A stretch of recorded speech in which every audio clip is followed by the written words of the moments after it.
comes to mind when I say the word Selkie? Seals. Singing. Seal. What songs do you think they sing if they're seals that sing songs? Songs of sorrow. They sound very sad. Seals that become moon. That's what first comes to mind. Prophets. Usually that's what women see. God's prophets. You'd say that they're quite sad figures. Oh yes. The sound is very Why do you think they've got that reputation of being sad? Oh, I'm trying to skin the seal skin. And you can hang it up and hide it. And you can't get back the skin. And they're always beautiful women. So wrong. It's more of a trap. Why do you think that might be?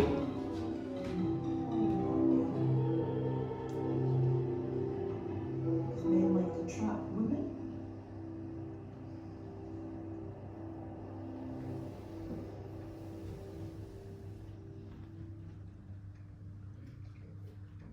Once, there was a Selkie. She doesn't usually get a name. Not in the way that men tell this story, at any rate. You might know this tale, or one like it. Man meets seal.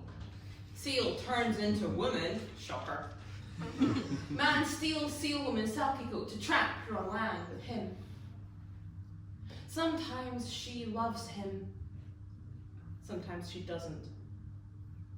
Either way, she sleeps in his bed, bears his children, cries at his window alone in the dead of night. Years pass. In the end, the Selkie escapes back to her beloved sea. The man left heartbroken. Ah, we're meant to feel sorry for him. But I've never quite managed that part. There are many ways to tell a tale, and the way we've been telling this one is getting stale, so why don't we try again? Once, there was a Selkie. Her name was Rona. Her tale is often told, and often told badly. The stolen seal skin, the fisherman and his family, her escape back to the sea. But I'm not here to tell Rona's story. She can tell you her story herself. If you see her walking along these beaches or swimming in these shores, no, I'm here to tell the story of the woman she loved, the Selkie she married, the one who was left alone in the waves as Rona kept house for a man she hated.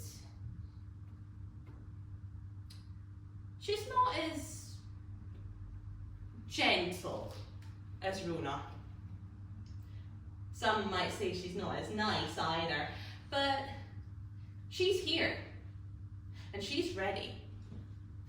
And she has a tale to tell. Are you ready to listen?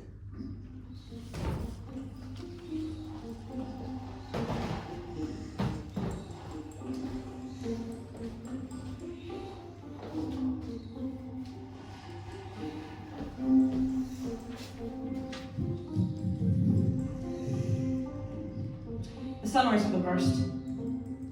In the winter, I kept close to the seabeds, tail tangled in weeds and waiting, taking comfort from the few friends who still came by to see how I was faring. I was never faring well. But in the cold and the dark, it was almost possible to forget your face, Rona. To scrub out your smile, to pretend you were never mine. In the summer, however, when the warmth drew the landlocked humans onto the beach and closer to our waves, I could hear your voice. I've always loved your voice. Remember that day when our paths first crossed in the depths? One look was all it took. Hell gleaming, eyes glistening, all grace and no guile, one song and I was lost. You never tried to smooth over my scars. Not once. Softened my hardness, yes, but never pretended it wasn't there. I'd have sworn otherwise at the time, but I took it for granted. Our happiness. We took it for granted. Didn't realise how soft I'd become until that morning, when the others returned and you didn't. When I went looking for you and realised you'd never made it past the shoreline. When I couldn't strip off my coat, the skin too stiff and too damaged from all the fights I'd never really needed to fight. When instead of striding on shore, I had to cower like a child watching as he claimed you. Your family saw your predicament as a warning rather than a call to arms, cowards that they are. All those seasons, all that time, and they daren't follow in your footsteps for fear of being captured themselves.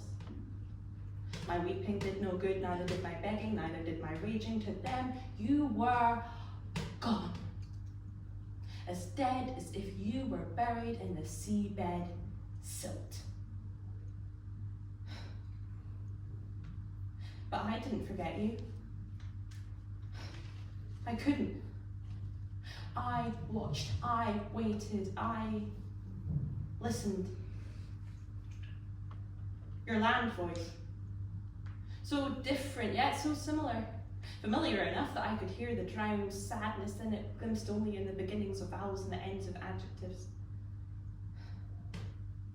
Could even see your human face if I really wanted to hurt myself. Could swim round to the ratlines where the rocks were large enough to conceal myself, pelt in all. I could see you with your new family, trying to fit into a role you never chose. 2 children all scribbling around your feet, all bitter voices and hair, the colour of mud. Him at your side, always at your side, like he knew just how excruciating it was for you to be this close to the sea and not be able to escape into its depths.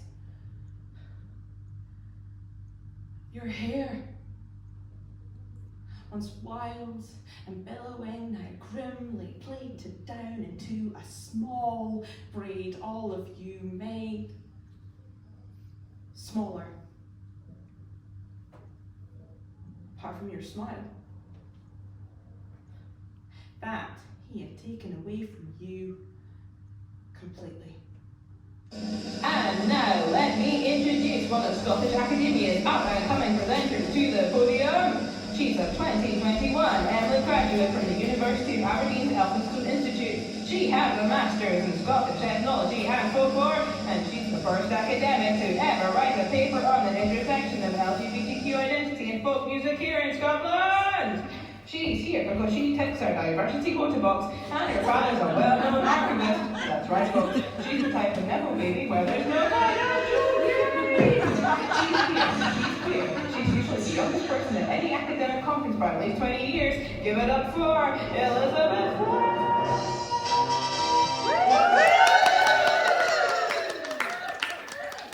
Hi, great to be here. Hi, hello. Welcome to my TED Talk.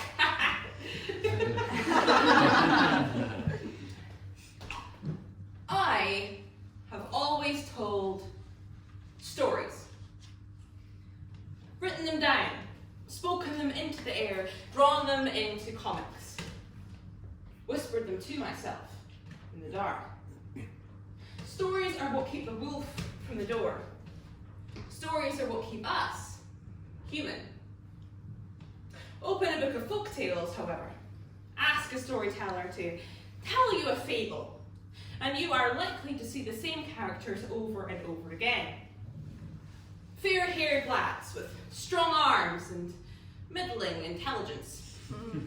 Dark-haired maids with milk-white skin and a tendency towards gullibility. Everyone is white. Everyone is cis. Everyone is definitely heterosexual. Marriage is the only happy ending, and sex never ends well if you are the one who can get pregnant. The world of folktales, as we know them here in the Western world, is one of patriarchy. Of heteronormativity, of unquestioning men and submissive women. This is not an accident. When 20th century folklorists were collecting stories across the world, they made some amendments to their lists. Any tales deemed perverse or obscene were either edited or deliberately erased from the databases they were creating.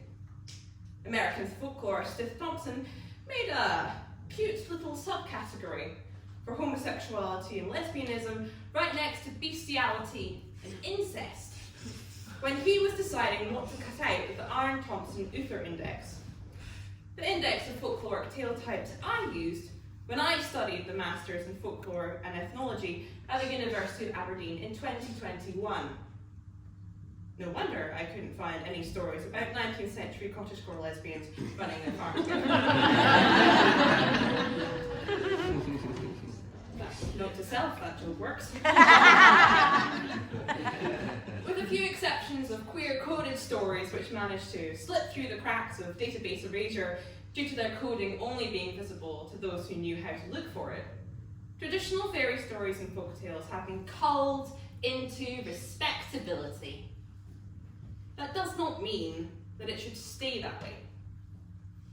Victorian authors, 20th century folklorists, Disney tellings, and more may have given these stories a veneer of patriarchal capitalist respectability. But if you start scratching at the surface, it doesn't take long to see the rotten underbelly of these cleaned up tales. The Little Mermaid dies in agony. The matchstick girl freezes alone in the snow. Red Riding Hood gets hacked out of the wolf with an axe. And an enraged Rumpelstiltskin, actually, does anyone know what happens to Rumpelstiltskin? Because it's pretty wild. No? Buckle up. An enraged Rumpelstiltskin kills himself by physically tearing himself in two. And sometimes the milk made with milk-white breasts saves herself. Is it so radical, then, to have a prince who falls for a stable boy, an asexual shepherdess who rejects offers of marriage, happy to live on her own in her cabin in the woods, a trans warrior who knows that she is the firstborn daughter of a firstborn daughter and therefore the one to inherit the ancestral prophecy? Is it so impossible, in this world of impossible things, that a lonely Selkie could find herself with a female lover?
Are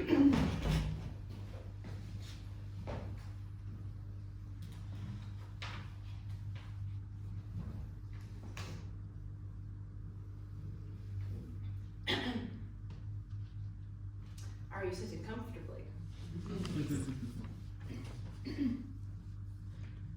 Once, in a country far away from here, a country of ice and cold, there was a king named Magnus. Magnus had a beautiful wife named Anna.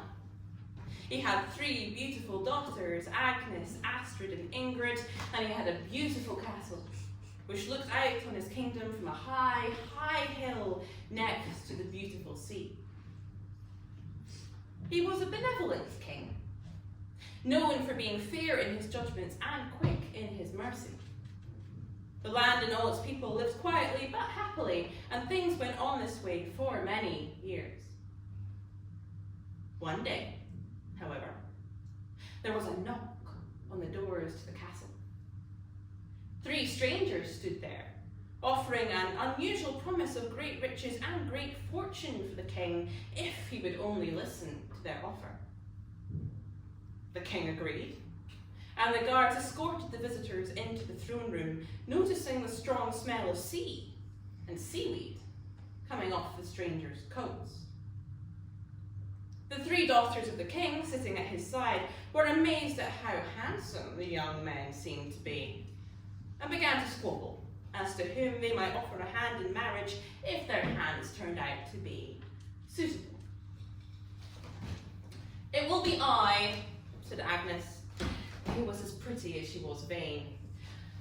"I am the eldest, and my flowing hair and blue eyes no man could resist." "Might be I," said Astrid, who was as gentle as she was dim.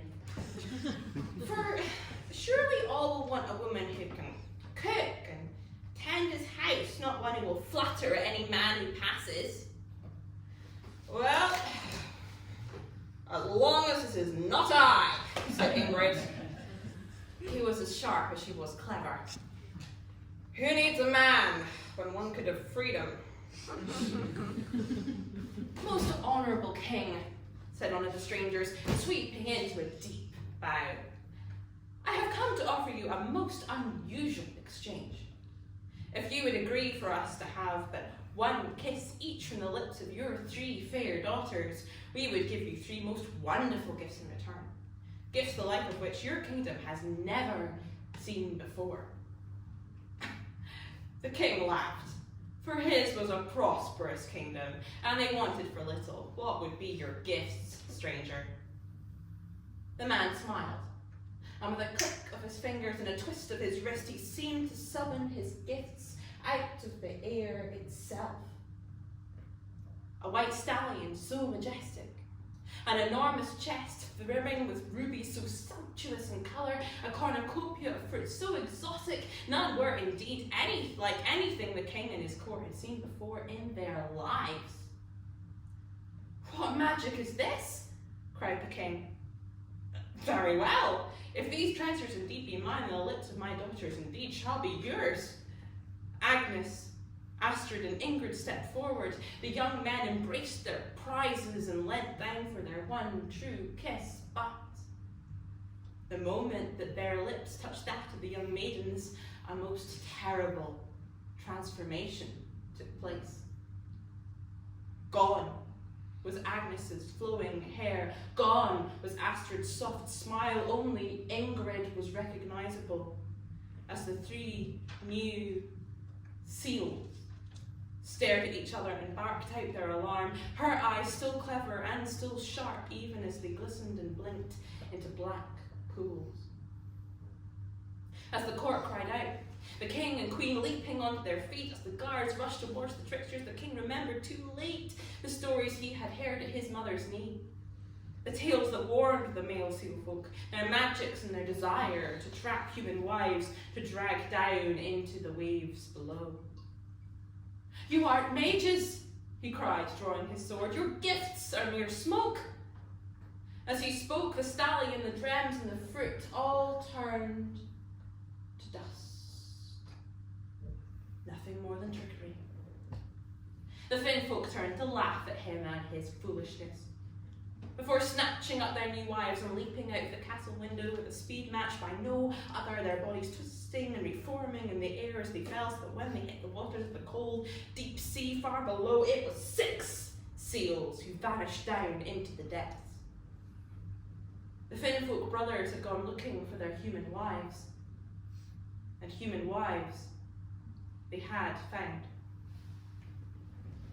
That night, Queen Anna died of a broken heart, and the land fell into poverty and suffering, the king caring not for his subjects, but only to send the boats at his command to search the seas high and low. But the Finn folk, they could never be found. Years passed, his hair growing white with age and grief, but he never stopped looking for his 3 beautiful daughters. It is said that in the end, he fell from the same window from which those 3 girls vanished. It is said that on that day, 3 seals were spotted in the harbour, welcoming a new seal, with grey on its muzzle and age spots on its back. It's even said that one of the seals had eyes so clever and so sharp, they almost seemed to be human.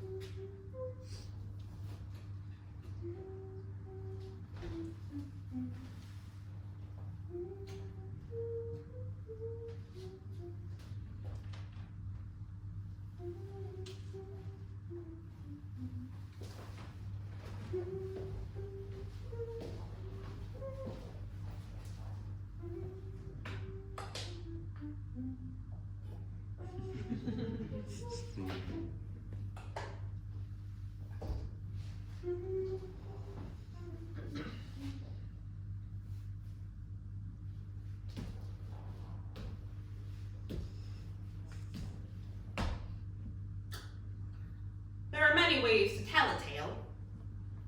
That is the way people like to tell mine. Did you even notice me in there? In amongst the greed of my father and the lust of my suitor. My sisters turned to simpering idiots. My mother rendered mute, destined only to die, having never said a word. A perfectly beautiful background prop. Like a vase, or a chair. The story of the king. It was tricked into losing his daughters and lost his mind with the sorrow of it. The story of the king who sold his daughters for wealth which wasn't even real. We're meant to feel sorry for him. I've never managed that part. There is a song about us that I like a little better, sung around these parts by women who know what it is to be angry. In it, the seal daughters curse the magic which led them to be trapped as seals. It ends with a curse, a vow, a promise of sorts. Until doomsday, I will not be moved. I've always liked that line. The finality of it, the surety. She's made a choice. In the song, at least the king's daughters have a voice.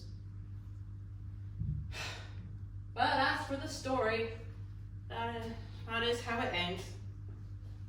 The seal daughters snatched from sight, doomed to be wives for Finn folk, trapped under the waves, until they eventually escape if you're an optimist who believes in reading between the lines and making your own happy little ending.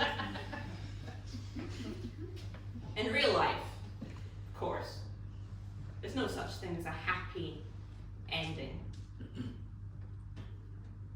My sisters and I did escape our captors eventually, but it wasn't long before I lost one of them. to the seal catcher's cub, and another to the storms. Only I was left.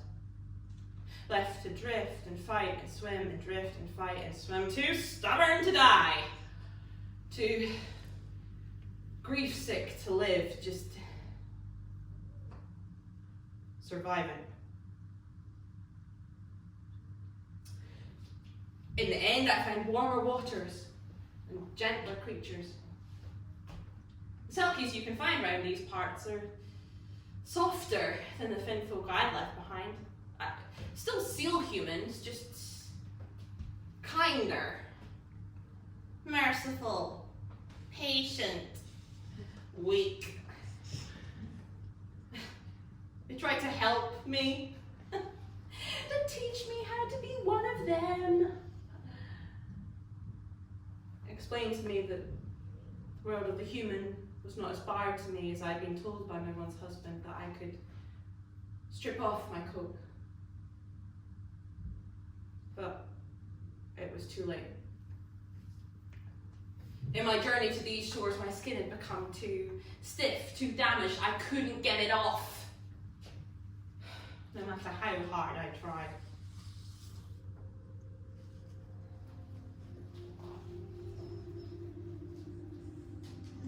It scared them, my bitterness, my rage.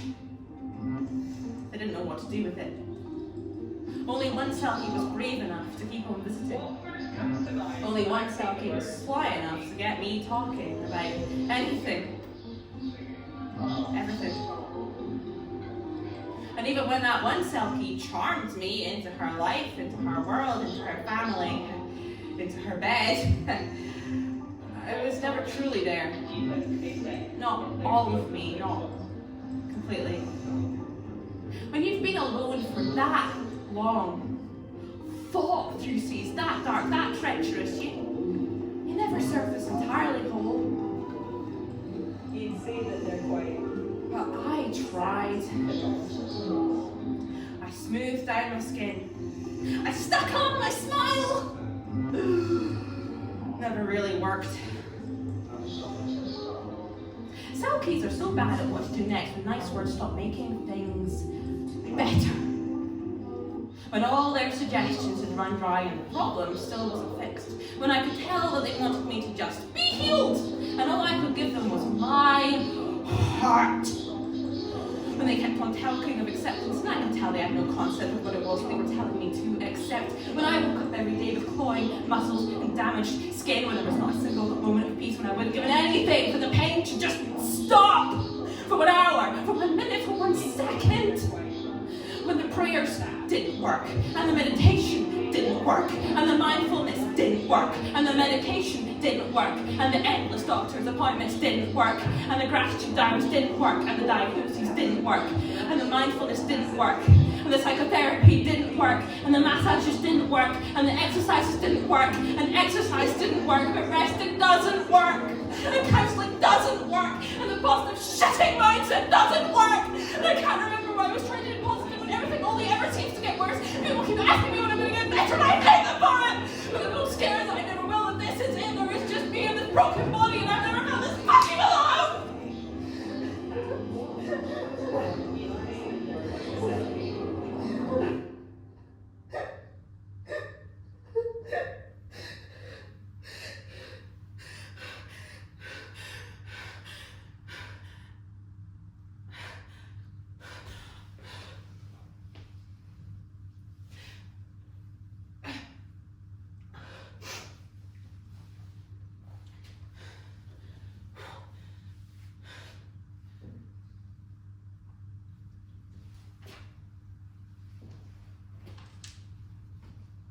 Hi.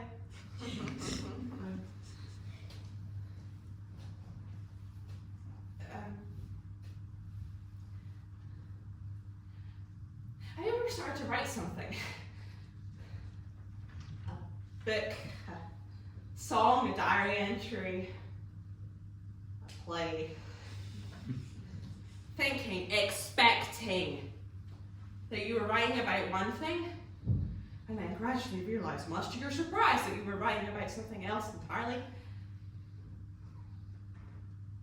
When I started writing this show, I wanted to write something which was about LGBTQ identity and folklore, sapphic representation, feminism, queer revenge. We're coming to that bit. And it is about those things. What I didn't realise until months into the process of writing this, however, is that it's about other things too. Ingrid isn't just a character in a story I wanted to write.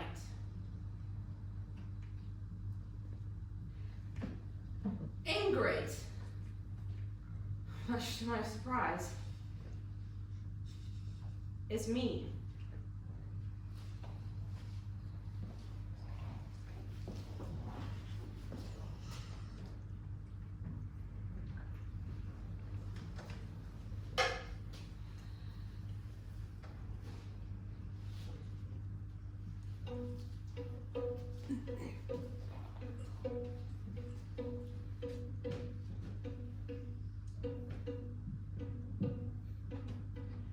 You say I hold anger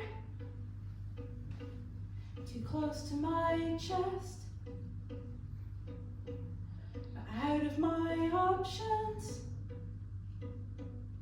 that one is the best. You say that resentment stripped me away, at least resentment decided to stay. Here in the cold, dark, quiet,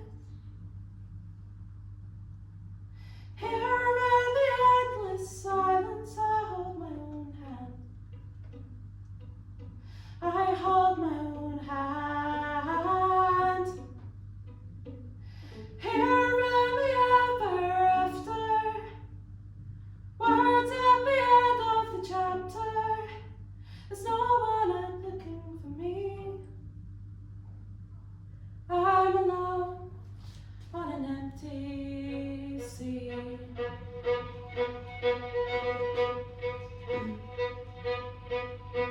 You say that my prison is a choice, when my locked cage found helpful voices that lay down with me in the silt and the soil. You'll begin to see the depths of my toil. You not think I'm bitter from all of my rage. Bitter is something that just comes of age. Your sunshine and smiles are for fairer days. And tell me to change and ask me to stay. Here in the cold, dark, quiet, here in the endless silence, I hold my own hand.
realise it at the time, but I was an odd child.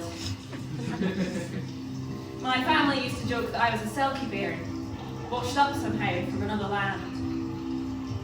On family holidays, I used to get knee-deep in whatever body of water I could find, regardless of the weather. When I was wee, my dad used to take me to the swimming pool in St Andrews. Whilst the other kids were jumping into the deep end, my favourite thing to do was to take a big gulp of air. So much air that it felt like I was about to explode, hold my nose, give momentum with just a little jump and sink down to the bottom of the shallow end, cool floor. Cross-legged in another world. The universe, a kaleidoscope of rippling lights and shadow. Bubbles escaping from my mouth as I tilted my head up to watch legs kick, foam boards pitch and tilt, people diving in and out of view as I sat in the peace, in the slow motion, in the other.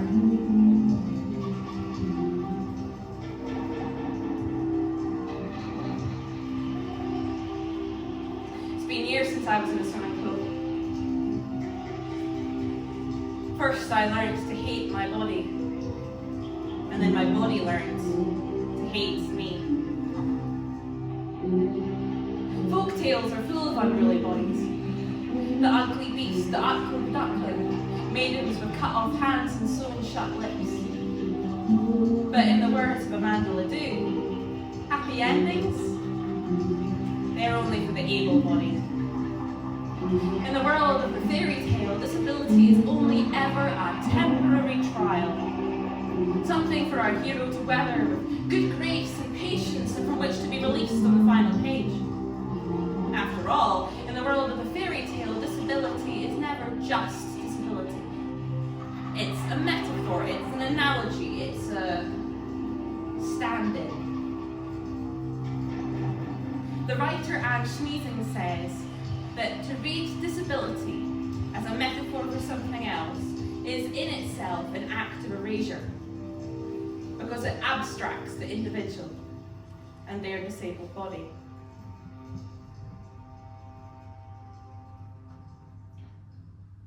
But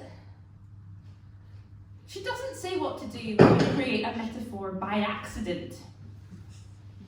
I never intended to write myself into this show. Ingrid and her skin was meant to be just a Selkie, just an analogy. No analogy. No analogies here. But when you write a folk tale with an aching hand, it probably shouldn't come as much of a surprise when that ache makes its way onto the page.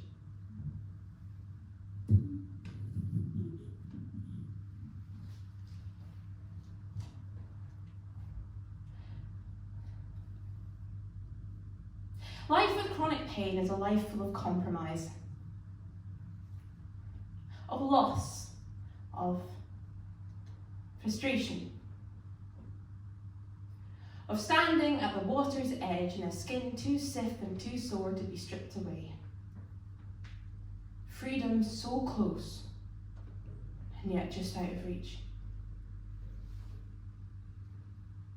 Life with chronic pain is a life tied down to a form which has forgotten how to serve you. Ill-fitting, awkward, aching, tired. Sometimes I wish my parents were right when I was wee, and I really was a Selkie. A creature made for something other than this. My body just a prison from which I can be freed if I choose. As quick and as easy as slipping down into the black-green sea.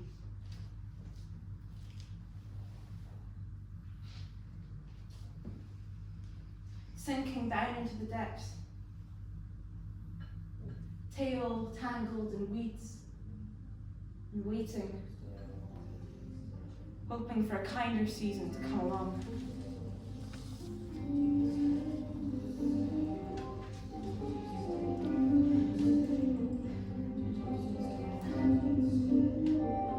too awful to see you landlocked, Rona. I couldn't bear it. And yet every year back I went, back to stare at the ghost of you. Back, until you finally managed to unlock that wretched tomb of a chest you kept buried under the bed he forced you both to share. Back until you finally found your skin. Back until you finally came back to me.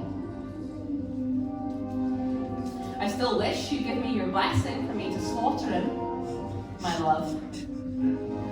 To make him feel pain. After all the agony he inflicted on you, on me, on us.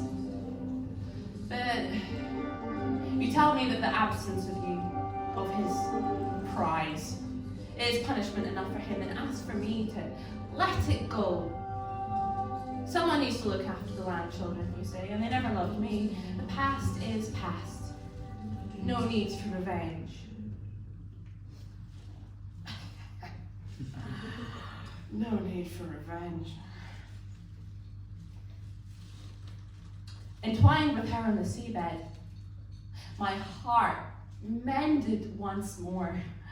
I agreed to her request with amicable love, stroking her skin as she closes her eyes, making sure as I do that the sea has washed off the blood from where I battered his broken body across the rocks.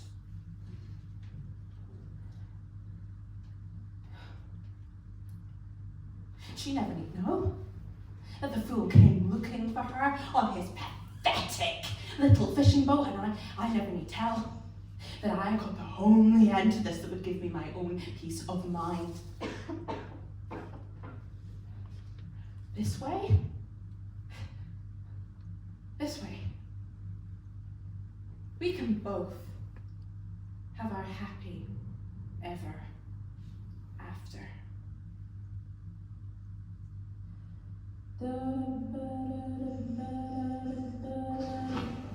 So this is Elizabeth Flett talking to Anne Elder, is that all right? On the 13th of March for my Selkie project. What first comes to mind when I see the word Selkie? Selkies down his stomach. The horses are some other reason to call them the Selkies. No, not the Kelpies.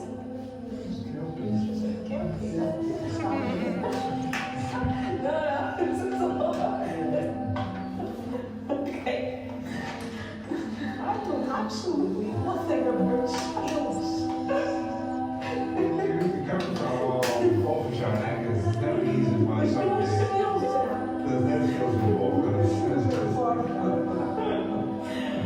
involved, Okay, well, thank you very much. And that's the recording stopping at 14:43. I have always told stories. Stories are what keep the wolf from the door. Stories are what keep us human. But to quote Amanda Ledoux again, however, it's time for us to tell those stories differently. What would be my happy ending? A queer woman in a queered body. Someone whose tail type would have been erased from the folk index. Someone whose pain would have been smoothed away on the final page. When I sat down to write myself a folktale, the one which emerged was not one about gentleness. There's no dashing hero, no effortless rescue. Instead, the Selkie's wife is a story about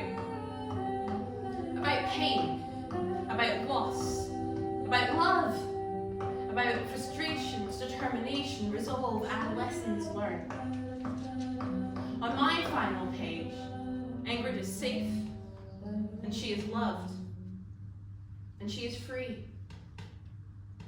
For queer disabled women in these times, in this age, sometimes it doesn't get much more fairy tale than that.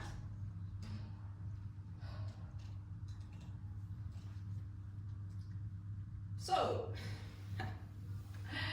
once there was a Selkie. Her name was Rona. wife's name was Ingrid.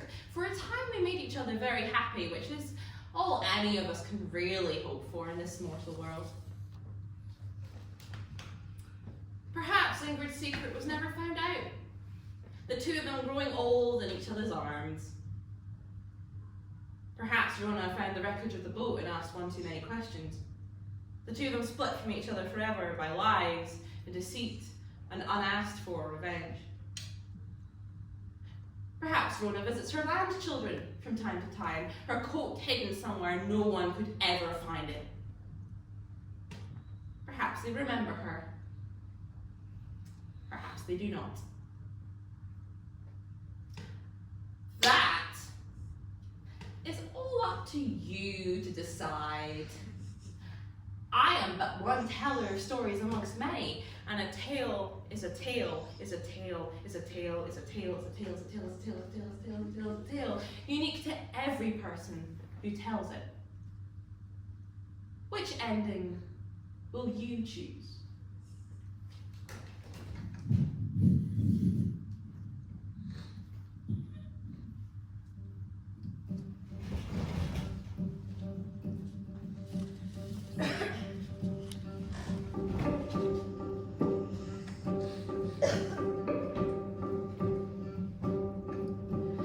Liars and thieves, they tell my story, ripped up or covered in their own place of glory. Tried to do to me what they did to those before me, but I hold your hand and I know that you're meant for me. Killers and kings, hold all the power, tell us we're villains and tell us to cower.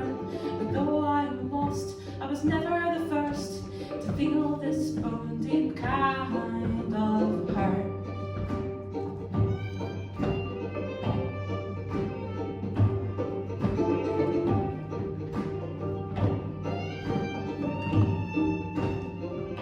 We're in danger, they say.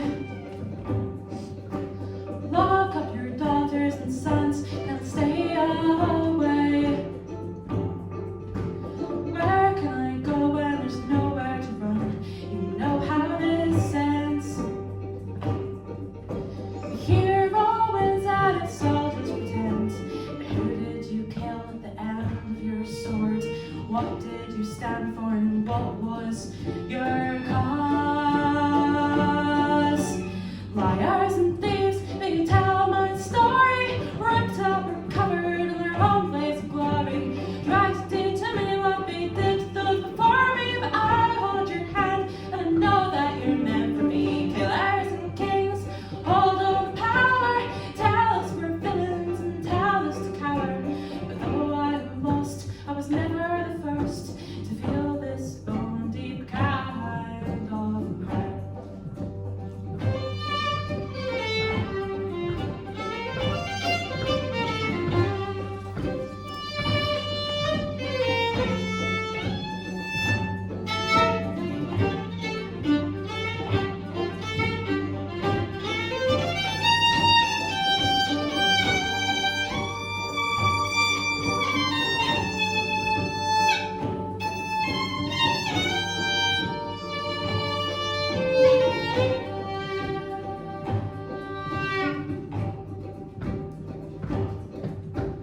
When the book closes and real life begins, the cowards still hurt and they maim and they cling.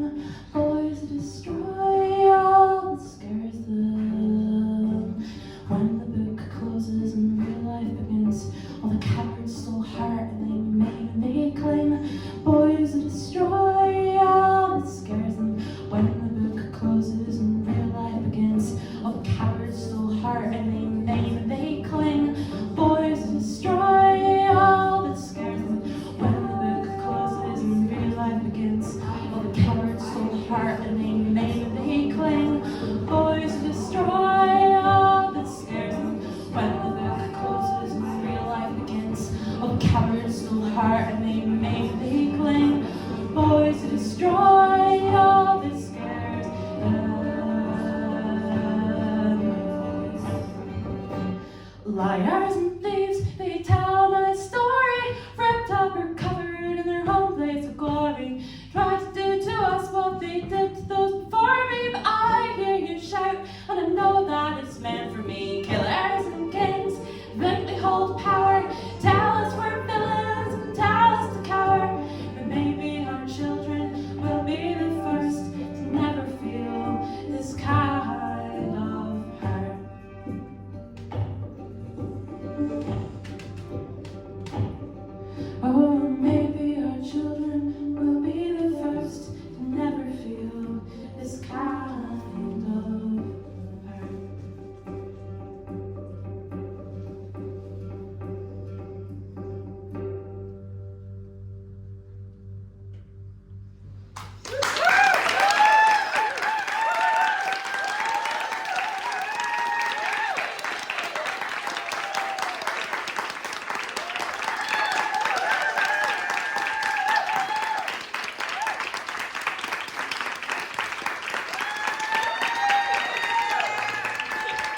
performance of the full version of this show. So what a fantastic way to start.